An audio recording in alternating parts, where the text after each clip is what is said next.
La séance est levée. La Cour a statué.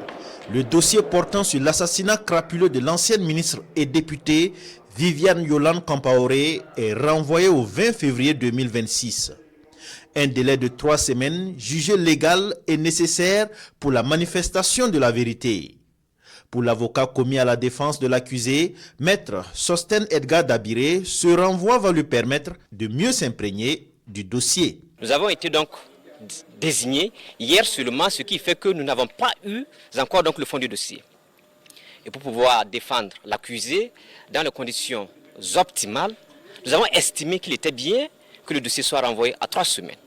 D'abord, pour nous permettre de prendre le fond du dossier, de l'examiner, afin donc de mieux le cerner. Ensuite, pour nous permettre justement donc de pouvoir échanger avec l'accusé. Maître Prosper Farama, avocat des victimes dans ce procès, ne s'oppose pas non plus à ce délai de 3 semaines. Pour lui, l'essentiel reste la manifestation de la vérité. Tant que tout se passe dans la légalité, la famille y participera. Et évidemment, le renvoi demandé par l'avocat de l'accusé est un renvoi qui est légitime parce qu'il a droit à une défense. La famille lui concède que ce droit soit respecté. Le délai étant dans la légalité, la famille y consent. Un avis que ne partage pas le ministère public. Le parquet estime qu'au regard des éléments déjà versés au dossier et de la gravité du crime, un délai de 2 semaines aurait été largement suffisant pour tenir le procès. Mais qu'à cela ne tienne, le parquet prend acte du renvoi. Ils ont demandé un renvoi à 3 semaines.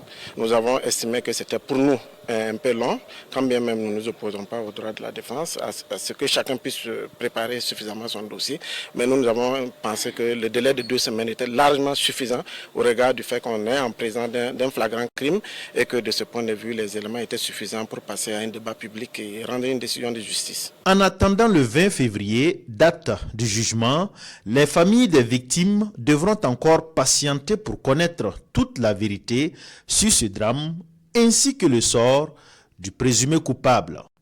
Un présumé coupable qui est déjà passé aux aveux lors des enquêtes préliminaires.